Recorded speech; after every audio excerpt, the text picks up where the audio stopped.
이번에는 그 달란트 비유에서요. 그 지원 목사님께 한번 여쭤보고 싶은데 주인은 왜 새 종들에게 차등을 두어서 맡겼을까요? 한 달란트를 가진 사람 것을 왜 10달란트 가진 사람에게 주라고 했고 2달란트 가진 사람에게 주면 조금 더 이렇게 균형이 이렇게 조금 잘 맞지 않았을까 그런 생각을 하는데. 예.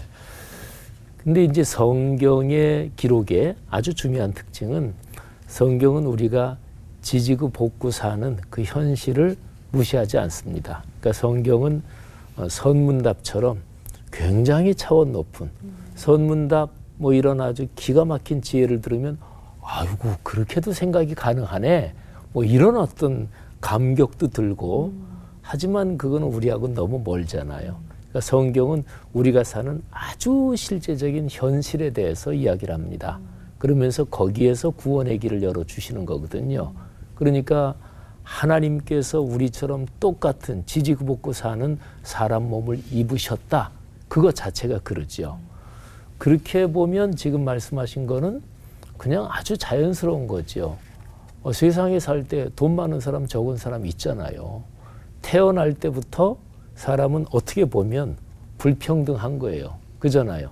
내가 뭐 어느 집에서 태어나고 싶어서 그렇게 태어난 것도 아니고 태어나서 살다 보면 누구나 다 금수저 물고 태어났으면 하는 거잖아요. 근데 현실적으로 인간 삶에는 추위와 더위, 부자와 가난한 자가 세상 종말까지 있을 거예요.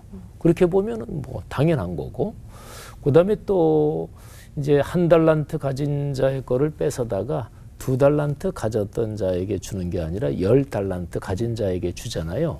근데 사실은 저는 이제 목사라서 돈을 벌어보고 이런 건 안 했지만, 근데 사실은 돈이 돈을 법니다. 그거는 예수님 당시도 그랬다고 저는 봐요. 오늘날도 역시 마찬가지고.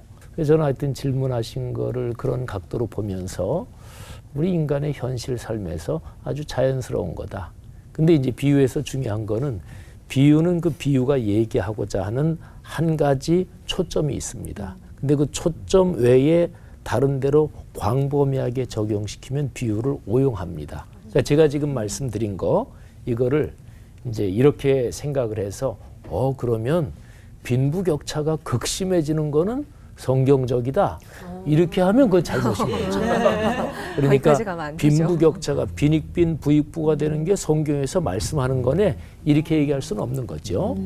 근데 어쨌든 저는 성경을 읽으면서 우리가 아주 현실적으로 생활하는 그런 얘기를 성경은 얘기합니다. 근데 거기에서 말하자면 어떤 다른 구원의 길 이거를 열어주는 거죠.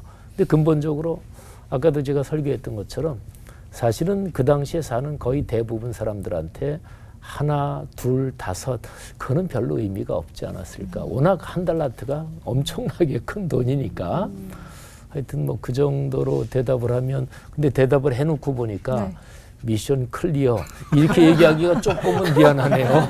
불충분한 것 같아서. 어쨌든 저는 그렇게 생각합니다.